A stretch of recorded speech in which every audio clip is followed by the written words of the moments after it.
Quote of the day: Love is the quiet art of choosing someone again and again, not just when the sun is shining, but when the storm is loud, and finding beauty in both skies. Love is patient, love is kind, it does not envy, it does not boast, it is not proud. It always protects, always trusts, always hopes, always perseveres. Love never fails. 1 Corinthians chapter 13, verse 4, also 7 through 8. That is your quote of the day. Now let's get right into this video. Now, Smackdown this week was such a lazy episode, man. This was one of the most lazily booked episodes I've ever watched. We literally got, this is me being very generous, we literally got only 2 good matches, 0 good promos, 0 entertaining segments, and a handful of nonsense. And that was me being generous, saying we got 2 good matches, you know. This show was so lazy. The booking, it was so safe and boring. And like, man, the main event, I enjoyed it, but I still can't find a singular reason of why Tiffany Stratton needed to retain her SmackDown Women's Championship. And they're bragging like, oh, Tiffany Stratton is undefeated. She barely wrestles. Of course she's undefeated. If I'm fighting once a year and I haven't lost at all this year, you know, in my one singular match I haven't lost, I'm undefeated technically, you know. And I know she fights more than once a year, but still, you're telling me she's undefeated, like she's over here week in, week out, every SmackDown fighting and defending her championship. You're telling me she's 15-0 and she's had the championship for almost a year now, 200 something days. Tell me she's undefeated, 15 defenses. Stop throwing up these stats, WWE. This is just a slap to the face at this point. But anyhow, though, like I said, this was such a lazy booked episode. 2 good matches, 0 good promos, and 0 entertaining segments. No entertaining backstage segments. No entertaining video packages. No nothing. Like, it was so boring. Jesus Christ. Like, I don't even think they tried for this episode at all. At all, man. Like, the promos were so bad, and we even got Jacob Fatu returning, and that meant nothing. Like, we saw Paul Heyman on the show, that meant nothing. Drew McIntyre came out injured, he was cutting a promo, it meant nothing. Like, Jesus Christ, man. And we got that atrocious Julia and Kiana James versus B-Fab and Mi Chen match. Why? Who wants to see this? Who cares about this? I don't. We don't. Jesus Christ, man. But let me not waste your time too much. You know, WWE has already done that plenty. So let's just jump right into this video. So we kicked off SmackDown with a Paul Heyman in-ring promo. And I don't know what it is, but Paul Heyman hasn't been able to cut anything entertaining as of late, you know. Over the past couple of months, nothing of substance has come out of Paul Heyman's mouth. And that's crazy to say. I remember every time Paul Heyman was on screen cutting a promo for someone, being the advocate, being the wise man, you had to listen to every word. Now, just tune it out. It doesn't matter. I'm like, Jesus, how did they wash down Paul Heyman so bad that he can't even cut a good entertaining promo anymore? Like, Paul Heyman came out, he got on the mic, and he literally went on to say absolutely nothing for 8 minutes straight, just blabbing about nothing. And I'm like, Jesus Christ. And then he just kept talking, not about anything. He didn't say anything of substance. Then he proceeded to get interrupted by Cody Rhodes. And I'm like, Jesus. So we get Paul Heyman not saying anything. We get Cody Rhodes not saying anything. It was so bad. But anyhow, Cody Rhodes interrupted Paul Heyman, like I said, and he started off by apologizing to Paul Heyman for whatever reason. I'm like, you're feuding with this group. Why are you apologizing to people? What's the sense behind this? And Paul Heyman was talking about how he respected Cody. I'm like, what? You know what? Calm down. So, right, Cody Rhodes comes out. He apologizes to Paul Heyman for calling him a goon, for calling him Seth Rollins' goon. He's like, I respect you, Paul Heyman. You're not a goon, and I shouldn't have called you a goon. You're a lot more than that. You know, you mean a lot more than that, and your value to this company is immeasurable. Like, why are you coming out here apologizing to Paul Heyman? Like, insult him, please. Call him a walrus like everybody else does. Call him bald. Just insult him. We're feuding. There's a rivalry going on here. Why are you apologizing to people? Why are you respecting people? But anyhow, after Paul Heyman gets the apology, you know, Cody Rhodes goes on to ask him about Brock Lesnar. And he brings up the video package of Paul Heyman, you know, introducing Brock Lesnar at Garbage Palooza, saying that, you know, this seems like more than a one-night thing. You said this was a one-night occasion, but the way you were looking at Brock Lesnar, the way Brock Lesnar was looking at you, I think there's more going on here. So what's going on here, Paul Heyman? And Paul Heyman went on to say absolutely nothing. And Cody Rhodes was questioning him. He's like, are you still the Oracle? Are you a wise man? Are you an advocate? What's going on, Paul Heyman? Paul Heyman goes on to say the only good line he's cut throughout this whole night, you know, throughout this whole promo. He went on to say the only good line that came out his mouth. Paul Heyman says, I'm the GOAT. So I found that really entertaining. I was like, talk your stuff, talk your mess, Paul Heyman, okay? But then after Paul Heyman said this, it went straight downhill. He literally said nothing. He just was blabbing about nonsense. Then after Paul Heyman finishes blabbing about nonsense, saying that, he's the GOAT, he's this and that, and people should be weary of Brock Lesnar being around now. They should be afraid.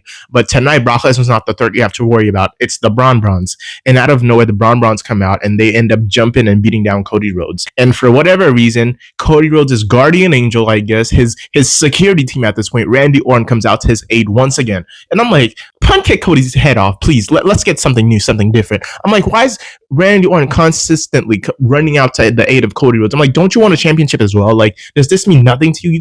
You keep running out. Cody's a grown man. He could defend himself. Let him get jumped every once in a while. Like, Cody Rhodes is feuding with Drew McIntyre. Randy Orton's coming out to the aid. Cody Rhodes is feuding with the Braun Browns. Randy Orton's coming out to his aid. And I'm like, come on, man. Come on. Jesus. Like, is this what we're reducing Randy Orton to? A goofy app who just comes out to save Cody Rhodes every week? Man. But anyhow, Randy Orton came out to defend Cody Rhodes, and he helped Cody Rhodes to fend off the Braun Browns, and they just stood tall, and that was the whole segment. After this, we got to our first match of the night, and it was the Street Profits versus Melo Don't Miz, Carmelo Hayes and The Miz.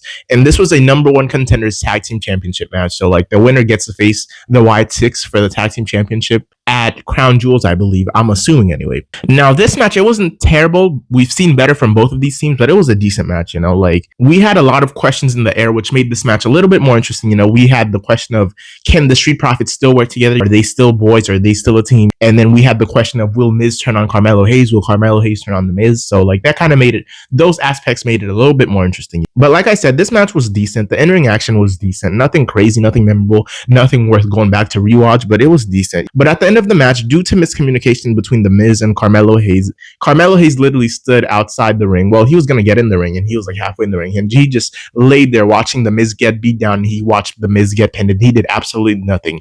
So I'm assuming the days of Melo Don't Miz are numbered, and The Miz is probably going to see that, turn on Carmelo Hayes, or maybe Carmelo Hayes gets to jump on The Miz and he turns on Miz first, but this group is not lasting much longer. Anyhow, after this, we got our second match of the night, and this was a snooze fest. This was disrespectful to my eyes, and I want my, I think, 15 minutes back, because Jesus, what was this? We got to our second match, and it was Julia and Kiana James versus B-Fab and Mia Chin. And I just want to know, out of curiosity, did anyone find this match good, or even at least interesting, or entertaining at the very least? Did anyone find this entertaining? Because I for sure didn't. I did not give an ounce of a care about this match. This match was so boring. The in-ring action, the story behind it, I still don't know what's the point of this. This match, the winners, it meant nothing. B-Fab and Mitch and they lost. It meant nothing. Julian Counter James won. It meant nothing. Nobody cared. The crowd was dead silent throughout this whole match. The crowd was dead silent during the entrances, the celebration at the end. The crowd did not care. Nobody cared. This match wasn't entertaining. It wasn't good. It wasn't interesting. Anything. This match was just boring. And I'm like, why are you wasting our time with this rivalry? Nobody cares. Nobody cares. Jesus. I don't even know why they're fighting, what they're feuding for. But nobody cares. Nobody even remembers at this point. Jesus, get this off my screen. Let us get something interesting. Make it Julia versus, I don't know, some other big name star, someone, I don't care, whoever, just something different, something meaningful, worth watching, something worth our time being wasted on. Okay, let's calm down. Let's calm down. Anyhow, like I said, this match was boring, pointless. It was messy at times, but I still don't know what this match was for, but Julia and Kiana James ended up winning, and literally nothing changes now. I want to know what's the end goal here. What's the point of this? What changes from the winners being Julia and Kiana James? Is this rivalry done? Is it going to continue? It doesn't matter. What changes now that Julia and Kiana James won? Nothing. Kiana James and Julia literally picked up the win, and they were celebrating in the ring, and the crowd was dead silent. They did not care. Nobody cared. I'm saying this was such a waste of time, and I'm not even trying to be rude or anything, but literally the crowd and attendance didn't care. How do you think the people at home feel?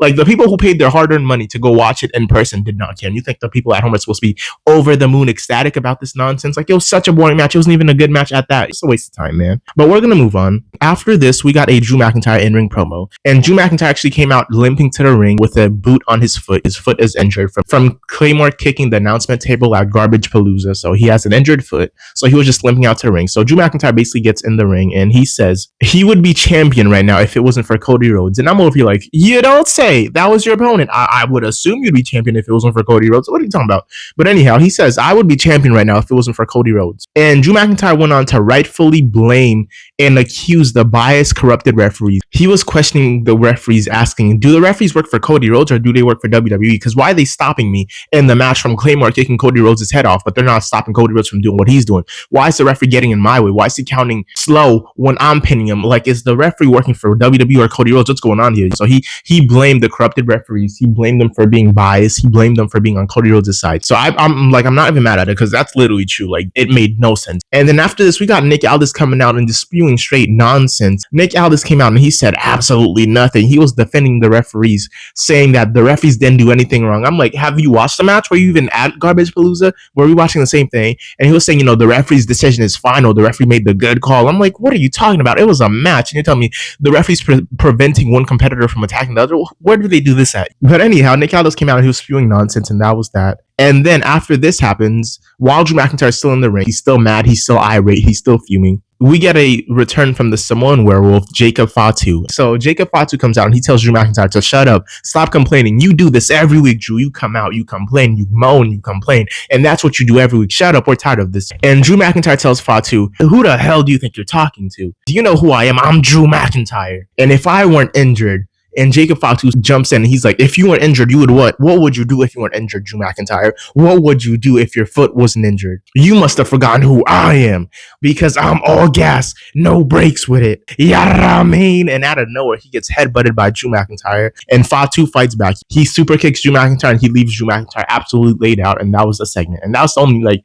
I guess, semi-entertaining part of it, but nobody cared. This is a wasted return for Jacob Fatu. He returns to face Drew McIntyre for air. Like, come on. But whatever. After this, we got another video package from Solo Sikoa, another video package, and he was basically talking about nothing. And honestly, at this point, I feel like these video packages lost the plot. I don't know what they're talking about at this point. I don't know what's the point of it anymore. I thought it was to rebuild the MFTs, but he's just addressing everybody one by one each week. I'm like, don't waste our time like this. But anyhow, that was that. I don't care. You don't care. We don't care. We're moving on.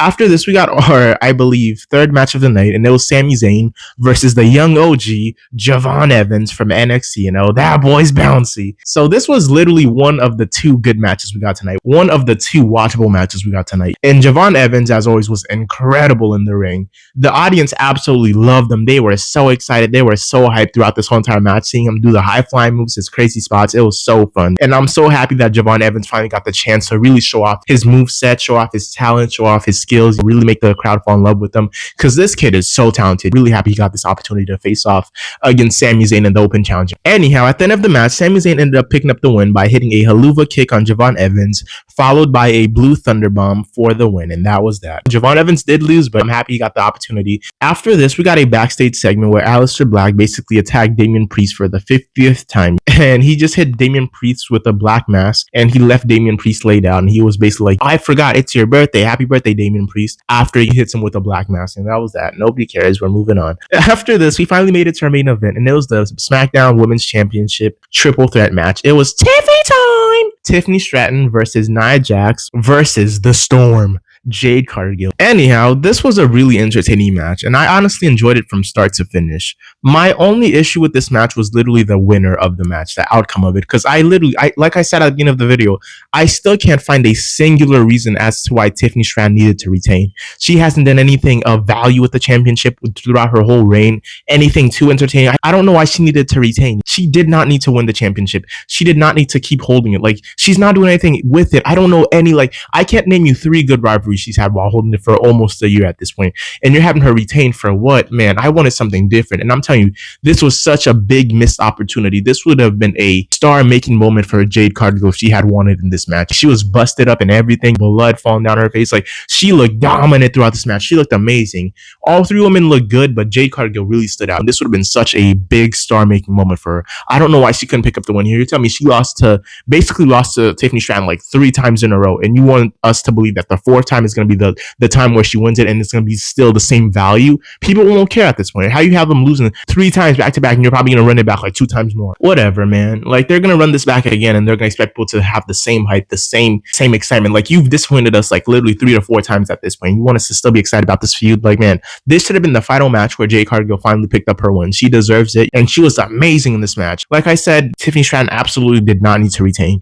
No reason whatsoever did she need to keep holding on this championship. Talking about she's been undefeated. She's 15-0, having the championship held for almost a year, 15-0. That's not embarrassing to say out loud, WWE. Come on, man. Come on. But anyway, so at the end of the match, we got a goofy finish where the referee was supposed to count to 3, but she ended up not counting to 3. I guess she thought Nia Jax was supposed to kick out, but it was actually supposed to be the final spot of the match. So Nia Jax wasn't supposed to kick out. So the referee thought Nia Jax was supposed to kick out. And when Nia Jax didn't kick out, the referee just stopped the count. And she started going 1, 2, 3 and just stopped it right there. And everybody was confused. And I guess she was supposed to keep counting. It's not her fault because literally the finish, that wouldn't have been a good finish if that was supposed to be the finish. What are you talking about? They roll Jade Cargill out the ring and Tiffany Stratton just lazily picks up the win. That would have been a terrible finish. So I'm happy to end it that way. It made the match a lot better that we got an actual solid ending with Tiffany Stratton actually hitting her prettiest moonsault for the win. Because if it was just rolling Jade Cargill out the ring and just pinning her, that would have been so lazy, so bad. So I'm happy it happened the way it did. It was goofy looking, but I'm happy we got a new finish and an even better finish. But anyhow, like I said, Tiffany Stratton ended up hitting her prettiest moonsault on Nia Jax for the win,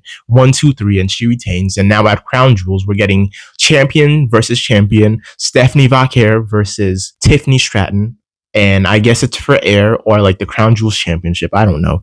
But anyhow, that was your whole show. And overall, this week, this episode of SmackDown, I would probably rate it a solid 3 out of 10. Maybe even a bit lower because, like I said, this episode was so lazy. We only got 2 good matches, 0 good promos, 0 entertaining segments. And this was such a lazy episode. Lazily booked, safe, boring booking decisions. It was such a lazy episode. I can't in good heart rate it anything higher than a 3 or 4 out of 10. So I'm going to rate it a 3 out of 10. As always, though, if you missed this episode, you didn't miss anything. Nothing changed, nothing happened, nothing got further, nothing was worth watching on this show. If you missed it, you didn't miss anything, don't worry. But anyhow, that was your breakdown, your review of this week's episode of SmackDown. Thank you for showing up, thank you for hearing me out, and thank you for being here.